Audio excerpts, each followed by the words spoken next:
நீங்க ஒரு பிகினரா இருந்து வொர்க் அவுட்லயே வெயிட் லாஸ் பண்ணிடலாம்னு நினச்சு ஹெவி ஒர்க் அவுட்ஸ் பண்ணுறீங்கன்னா தயவுசெய்து இந்த வீடியோ பாருங்கள். பட் அதுக்கு முன்னாடி என்னோட பேஜ் இன்னும் ஃபாலோ பண்ணாமல் இருந்தீங்கன்னா கண்டிப்பாக ஃபாலோ பண்ணிக்கோங்க. அப்போ தான் இந்த வெயிட் லாஸ் சீரிஸோட கம்ப்ளீட் அப்டேட் வந்து உங்களுக்கு கிடைக்கும்.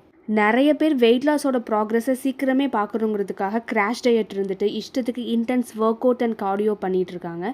ஸோ அதோட ரிசல்ட் என்னெல்லாம் இருக்கும்னு சொல்லி நான் லாஸ்ட் எபிசோட்லேயே உங்களுக்கு சொல்லியிருந்தேன். ஸோ நீங்கள் ஃபர்ஸ்ட் ஃபிட்னஸ் பண்ணணும்னு முடிவு பண்ணிட்டீங்கன்னா வாக்கிங்லேருந்து ஸ்டார்ட் பண்ணுங்கள். ஸோ வாக்கிங்குமே வந்து எடுத்ததுமே 1 hour போகாமல் கொஞ்சம் கொஞ்சமாக உங்கள் டியூரேஷனை வந்து 20 minutes, half an hour, அதுக்கப்புறமா 1 hourனு வந்து இன்க்ரீஸ் பண்ணிக்கோங்க.